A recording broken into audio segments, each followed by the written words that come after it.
November 1493. The trade winds are up, the sea smells of resin and wet rope as the sails edge toward the island the Taíno call Boriquen, the land Columbus renames San Juan Bautista, later known as Puerto Rico. Today, we prove the Admiral's descendants took root in Puerto Rico. We will prove it with records and law. A beat of origin, so you know why this moment matters. The year before, 1492, Columbus, also known in records as Cristobal Colon, sailed from Palos with the Santa Maria, the Pinta, and the Niña, made landfall in the Bahamas. First contacts were recorded, then Cuba and Hispaniola. A wreck on Christmas night begot La Navidad, a tiny fort and a promise to return. Now, this is that return, the second voyage, not 3 caravels, but an armada. Soldiers, settlers, friars, craftsmen, seed, and steel, coming to colonize. The coastline of Boriquen lifts green from the horizon. Rivers vein the hills, canoes move like shadows. Standards are trimmed, orders muttered along the decks.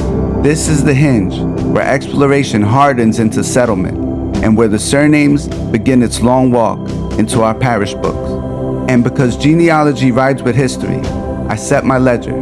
Christopher Columbus, his brothers Bartolome and Diego Colon, their Genoese parents, Domenico Colombo and Susana Fontana Rosa, his wife, Filipa Moniz Perestrello, and her parents, Bartolome Perestrello and Isabel de Moniz.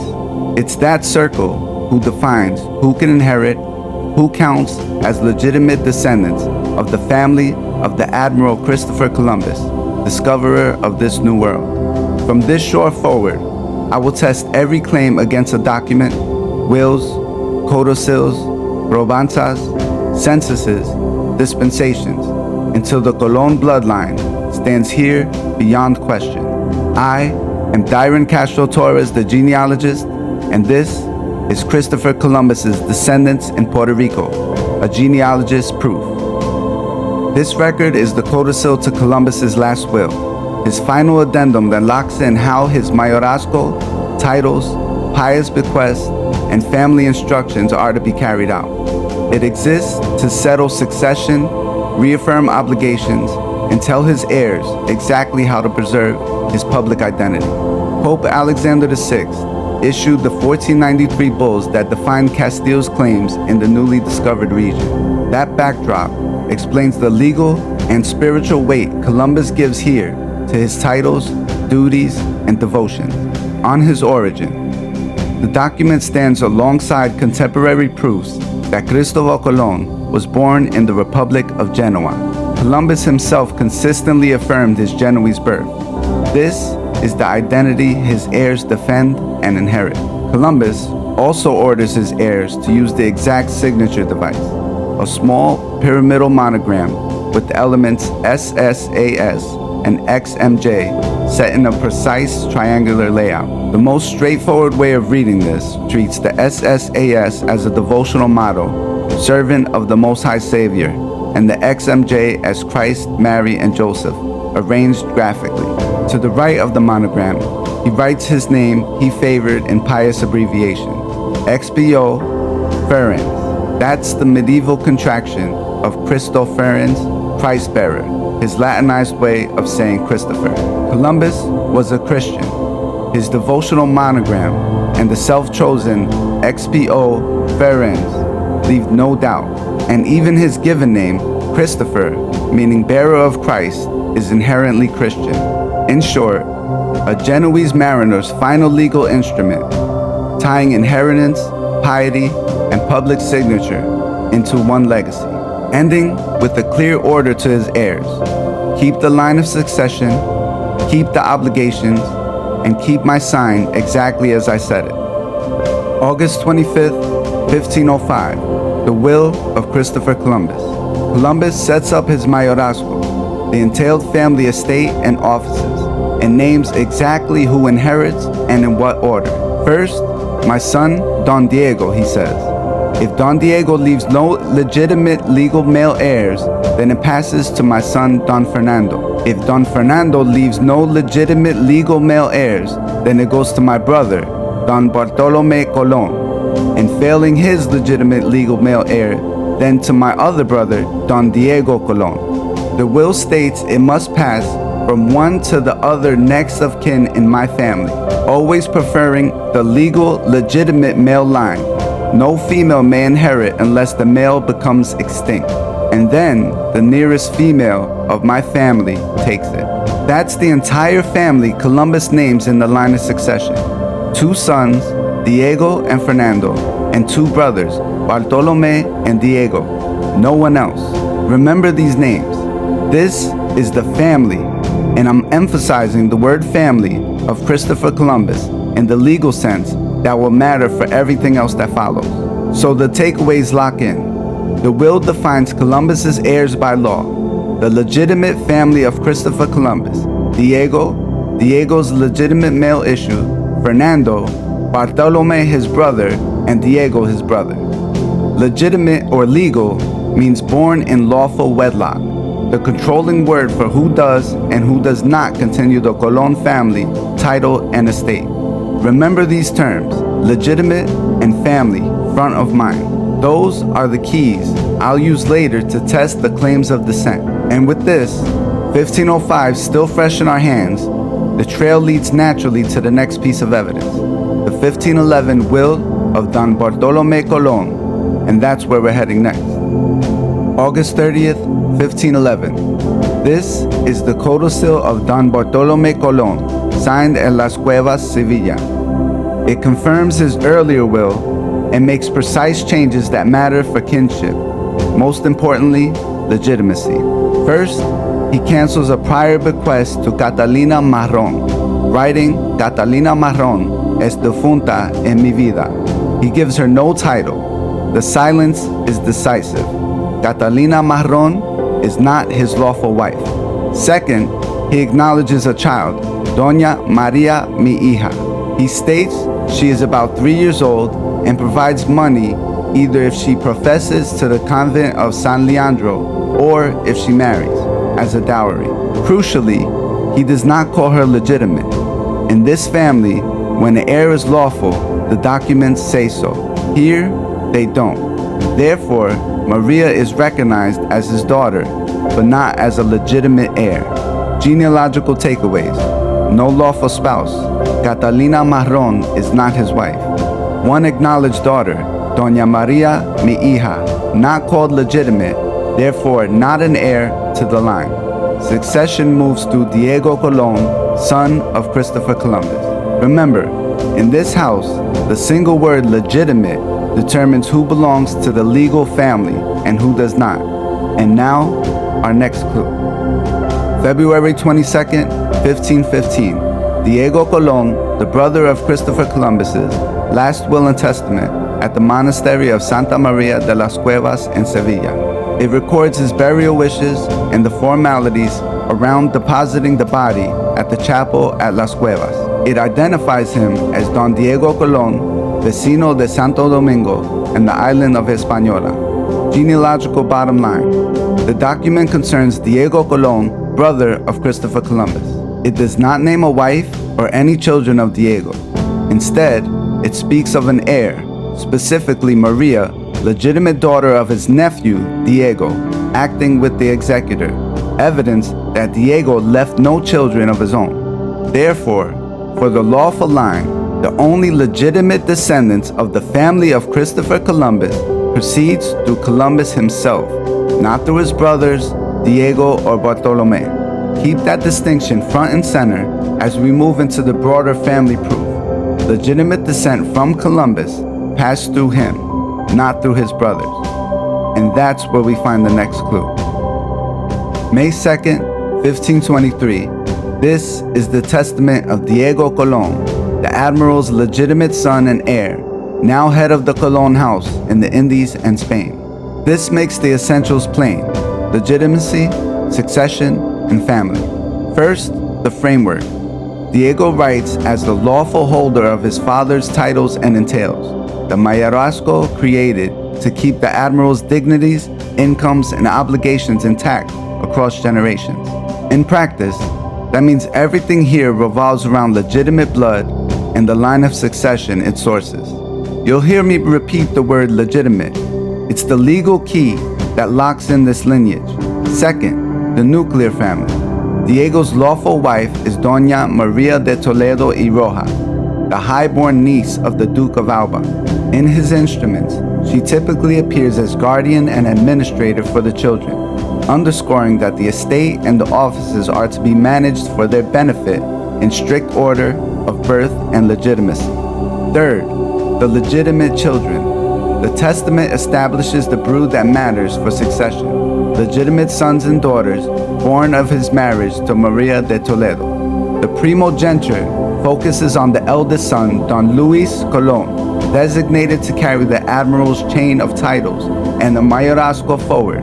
Behind Louis stand the legitimate brothers and sisters in prescribed order. Fourth, why legitimate matters. In Iberian law, the mayorazgo moves through a legitimate male primogeniture first, then through the rest of the legitimate issue as the instrument provides. When a will like Diego's uses the term legitimate son, legitimate heirs, or sets a lawful wife as guardian, it is excluding natural or illegitimate lines from succession to the admiral's estate and dignities. That single word determines who can and who cannot claim as a legitimate descendant of the family of Christopher Columbus. Fifth, the larger circle. The testament sits inside the architecture his father built. Christopher Columbus's own instruments, named Don Diego Colon, heir to the property and offices, and then set fallback orders through Fernando and the admiral's brothers if Diego left no legal male issue. That vocabulary, legal meaning legitimate, is the same principle Diego now carries into his own will and household. So, if you're building the tree, here's the takeaways you must remember for the rest of the video.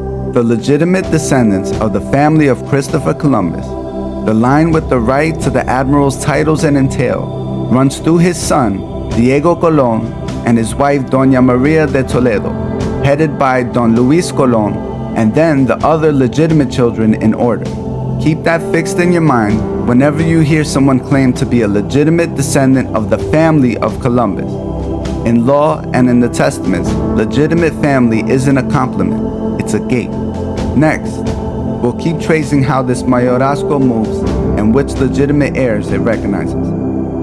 The paper before us is the last will of Doña Maria de Toledo, Duchess of Veragua, and the widow of Don Diego Colon, the admiral's legitimate heir and the second admiral of the Indies. Dated September 27, 1548, it reads like a ledger of family duty. Titles guarded, dowries ordered, guardians named, and, above all, legitimate blood set in order. First, the family frame. By this date, Maria de Toledo stands as the legal matriarch of Columbus's house in Hispaniola and Spain. Her legitimate children with Don Diego are the backbone of the will. Don Luis Colon, the eldest and principal successor of the mayorazgo, as third admiral and soon the first Duke of Veragua. Don Cristobal Colon de Toledo, the younger son, and their daughters, Doña Isabel, Doña Maria, and Doña Juana. Contemporary records summarize them clearly. Diego Colon and Maria de Toledo had 3 sons and 4 daughters, with Don Luis, the eldest and heir apparent. What does this will do? 3 things a genealogist cares about. Confirms the lawful line, repeated references to heirs, legitimate, and to the mayorazgo locks into succession to children born in wedlock, beginning with Don Luis. In practice, that means claims must pass through this legitimate line. Natural or collateral kin do not displace it. Names, the circle of heirs and dependents. Don Luis stands first in title and charge. Don Cristobal and the daughters follow in carefully measured provisions, dowries, portions, and protections typical of high noble testaments. This gives us a verified roster of the admiral's legitimate grandchildren. Why this matters for our proof. For the rest of this series, I will measure every claimant against this family. The the legitimate children of Don Diego Colon and Doña Maria de Toledo, with Don Luis Colon as the head. If a line can't connect to this set, it can't claim the admiral's family in the legal sense used in the 16th century. It anchors the lawful heirs and the structure of succession we will follow forward. And now, we move to the next record, the 1572 will of Don Luis Colon, the 3rd Admiral and the 1st Duke of Veragua, where the Mayorazgo speaks again, and the question becomes, which of his legitimate descendants carry the House of Colon into the next century? January 30th, 1572. This is the will of Luis Colon, written from Oran, North Africa. First, the family core and the legal line. He names only 3 children. Felipa Colon, legitimate, who marries her first cousin Diego Colon, son of Cristobal Colon de Toledo. This marriage is the hinge of succession. Maria Colon, also legitimate, who takes the veil and becomes a nun. Cristobal, acknowledged but illegitimate, therefore excluded from the Mayorazgo. Because Cristobal is illegitimate and Maria is professed, the Mayorazgo does not pass to a son. Instead, the entail is settled on his nephew, who, by design, marries his daughter, Felipa, uniting title and daughter, so the ducal succession remains legitimate and within the family in law as well as in blood. For our genealogy, here's the takeaway I want you to hold on to. Legitimate line from Luis in his will, Felipa, who marries Diego Colon, her first cousin, and Maria, a professed nun without children. An illegitimate issue, Cristobal, who is excluded from the entail. Next, we'll test this structure against the 1572 succession instruments and confirmations that follow, document by document, to watch how the Mayorazgo actually moves through the Colon family. Here's what this official Colon family tree, compiled for the dispute over the ownership and the estate founded by Christopher Columbus, confirms in black ink and legal logic. I'm looking at the first trunk. It begins exactly where our record told us it would. Christopher Columbus, married to Felipa Muñiz de Perestrello. To the side sits his brothers Bartolome Colon and Diego Colon.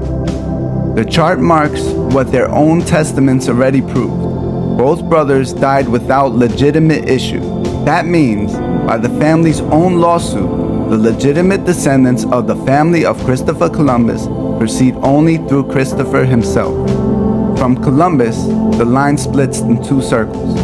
Diego Colon, legitimate son and heir, married Maria de Toledo, the match that fuses the admiral's house into the high Castilian nobility and anchors the Mayorazgo.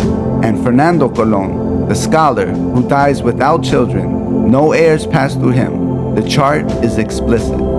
Now, Diego Colon and Maria de Toledo are the generational engine of this tree.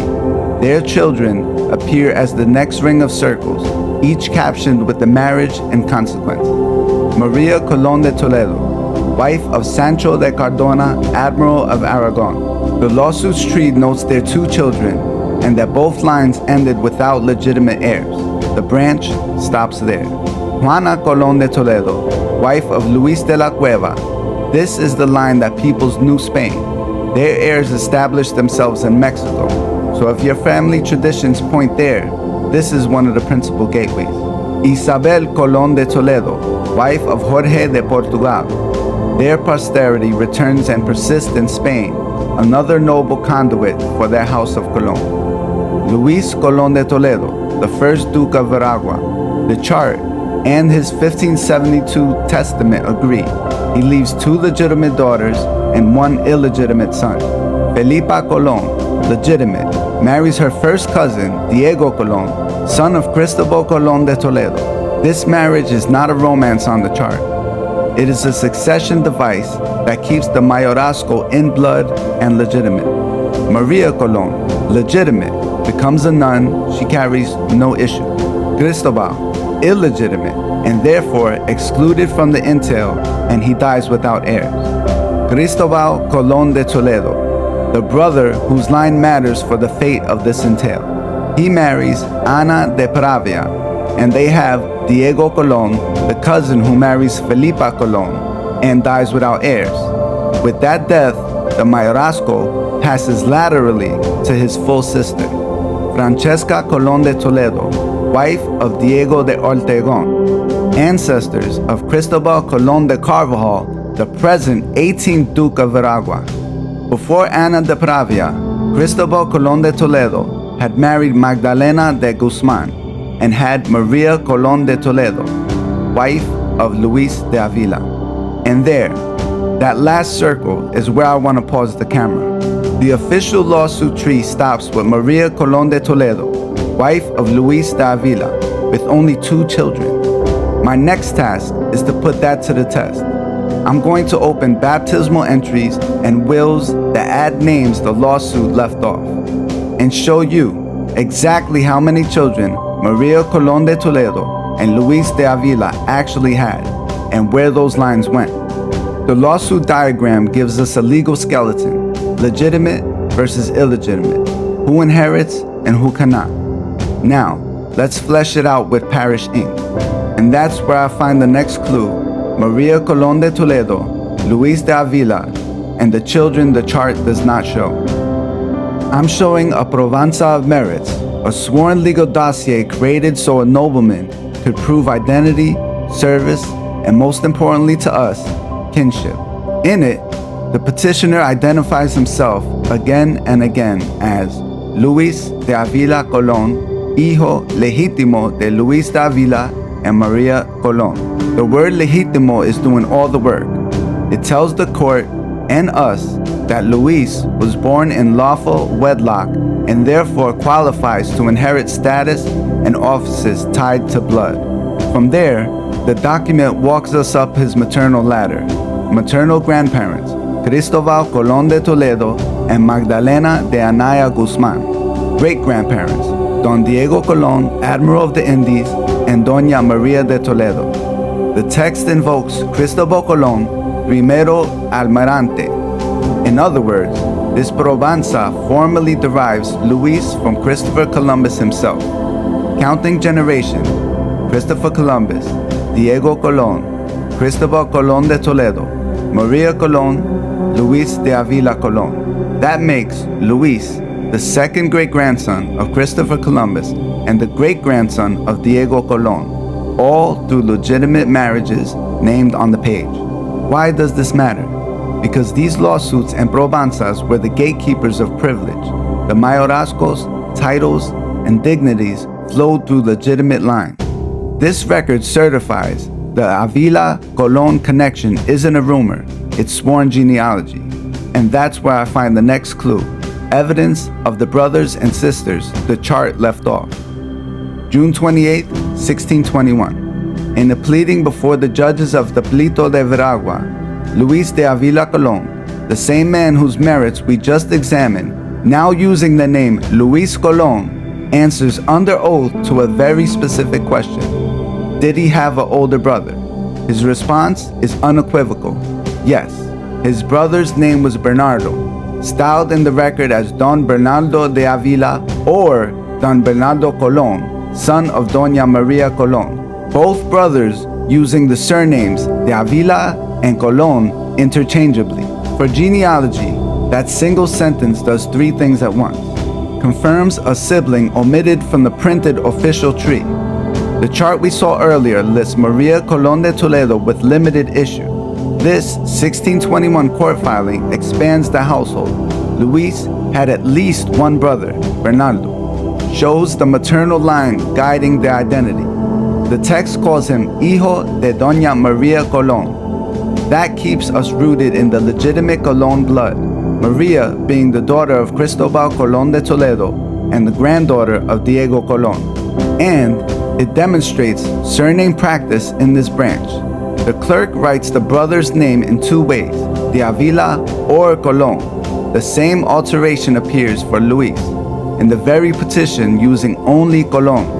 This tells us that the de Avila Colon descendants use both surnames interchangeably, emphasizing either the paternal de Avila or the prestigious maternal Colon, depending on the circumstance, while remaining the same legitimate line. So, we now have Luis de Avila Colón and his brother Bernardo de Avila or Colón, a sibling the official tree failed to show, anchored by a dated courtroom declaration.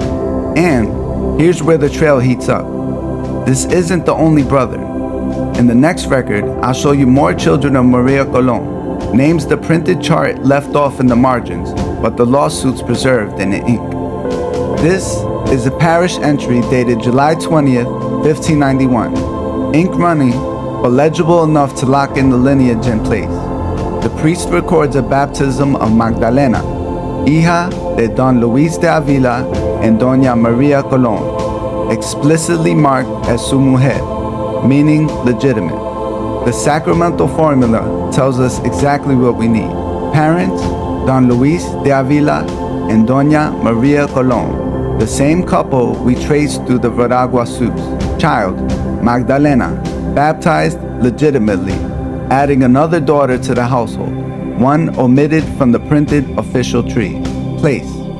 The wording and hand point to the cathedral registers in Santo Domingo, fixing the family's residence on Hispaniola in 1591. Genealogically, this is gold, a dated, on-the-ground parish record that confirms continuity in Santo Domingo for this line descended from Maria Colón, granddaughter of Diego Colón, and great-granddaughter of Christopher Columbus. One more child, one more proof the chart left behind. And this pushes me to the next document, because Magdalena wasn't alone. The following record brings additional siblings out of the margins and back into the family. I'm reading a brittle parish leaf from the Cathedral of Santo Domingo. The entry records a baptism for the child of Esteban de Avila and Maria Mendoza. The ink is light, but the names that matter jump off the page in the line for the sponsors. Don Luis de Avila and Doña Maria de Avila Colón, su hija. There it is. Don Luis de Avila, husband of Doña Maria Colón, granddaughter of Diego Colón, stands as godfather, and besides him in the priest identifies his daughter, Doña Maria de Avila Colón, as godmother. The record does 3 genealogical jobs at once. It confirms another child of Luis de Avila and Maria Colón, Maria de Avila Colón, a daughter omitted from the printed official tree. It shows that the Avila Colón double surname is active use inside the household, matching how this branch appears in court papers. And it locates the family in Santo Domingo in 1596, participating in the sacramental and social network of the city through godparent ties. No speculation, this is the priest's own phrasing, su hija, another living thread in the Colón lineage documented in ink. And this pushes the story forward, because the next record adds still more to Maria's story. This is a notarial act from Santo Domingo. In it, Don Juan Severio Mujica identifies his wife and proves her lineage. The scribe names her first as Maria Colón de Toledo, the same daughter we met as godmother in 1596, and then called her Maria de Avila Colón. The dual form is important. The branch uses Avila and Colón interchangeably, and when the rank matters, adds de Toledo. Juan Severio lays out her descent step by step. She is the great-granddaughter of Doña Maria de Toledo, explicitly called her daughter of Don Fernando de Toledo, Comendador Mayor de León. She is likewise great-granddaughter of the Admiral Don Diego Colón.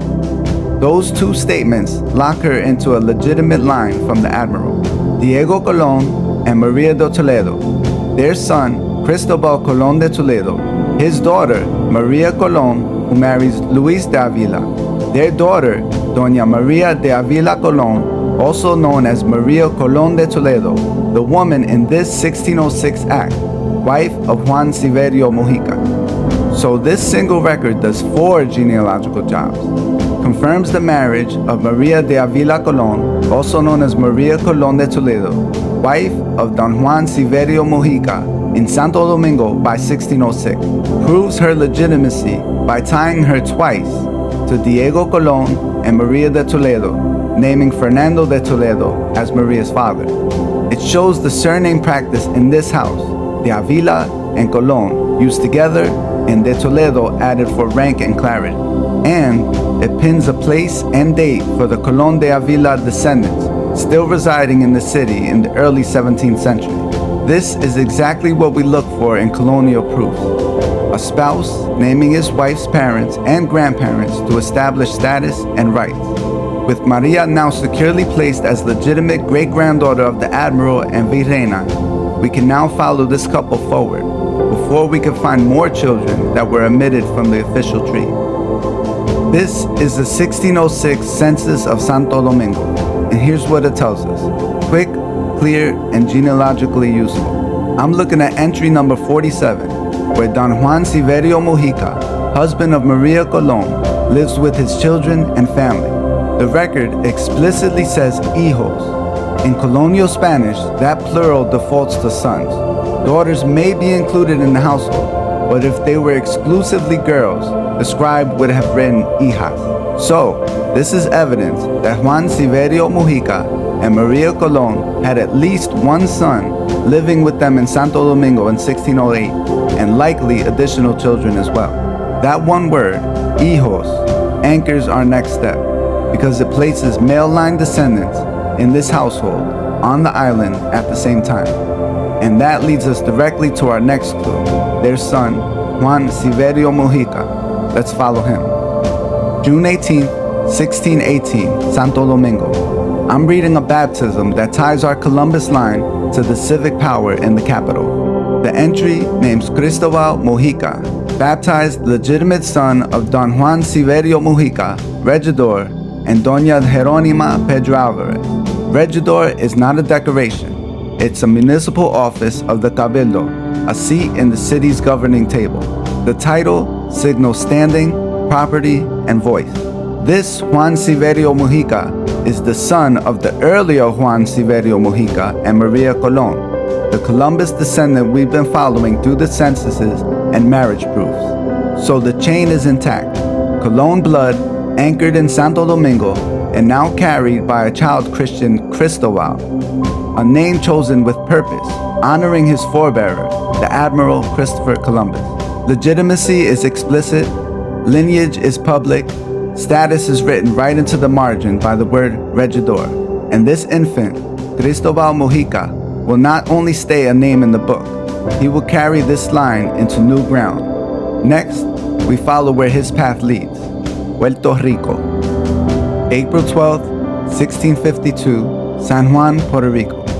I'm showing the second marriage record of Don Cristobal Mujica, now a captain and sergeant major, resident of San Juan, but born in Santo Domingo. The clerk states his standing and his blood in one breath. He is the legitimate son of Don Juan Severio Mujica and Doña Jerónima Pedro Alvarez, and he appears to be widowed from Doña Jerónima de Negret. This day, he marries into another first-rank house, Doña Mariana de Maíces y Ponce de León, third great-granddaughter of Juan Ponce de León, conquistador and first governor of Puerto Rico. This is how colonial society worked at the top. Elite families marrying elite families, weaving office, land, and lineage into the cord that stretched from Hispaniola to Puerto Rico. Cristobal had a number of children from his first marriage, including Ana de Mujica, my own ancestor, who married Pedro Menendez de Valdez. But I want you to focus on another daughter, Violante Ferrer. That's where we're going next. May 5th, 1670, San Juan, Puerto Rico. I'm looking at a marriage entry that ties three elite lines into one knot. Juan Severio Mujica, born in the Canary Islands, appears as the legitimate son of Captain Juan Severio Mujica and Catalina Espino de Quintana.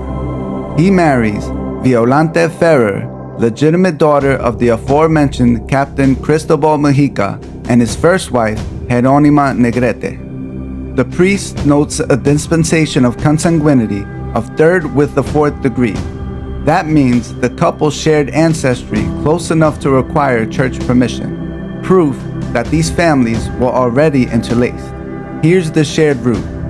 The bride and groom descend from the same Canarian ancestor, Bernardino Lescano and Jerónima Lercaro. Their son, Angel Mujica married Isabel de la Sierra. From there comes Juan Severio Mujica, the father of the groom. Their other son, Juan Severio Mujica, married Maria de Avila Colon, the Colon branch tied to Maria Colon, granddaughter of the admiral's line in Hispaniola. So this 1670 union doesn't stand alone. It reemerges with the Lescano Mujica cousins with the Colon descended Avila line inside Puerto Rico's small strategic elite. Captaincies on both sides underscore status. Cristobal Mujica on the bride side and Juan Severio Mujica on the groom's. The dispensation confirms what we see in colonial towns. Power families choosing spouses within a tight-knit circle to consolidate land, office, and reputation. Keep this marriage in mind. Juan Severio Mujica and Violante Ferrer. We'll come back to it when I show how the Lescano, Mujica, and Colon de Avila lines intentionally marry into each other more than once, stitching the Canaries, Santo Domingo, Luyendo, and through Maria de Avila Colon and her husband, Juan Severio Mujica. Deliberate Colon, Mujica, Lescano marriages that bound two shores into one lineage. There'll be no debate. I am Dyron Castro Torres, the genealogist, and this is just the beginning.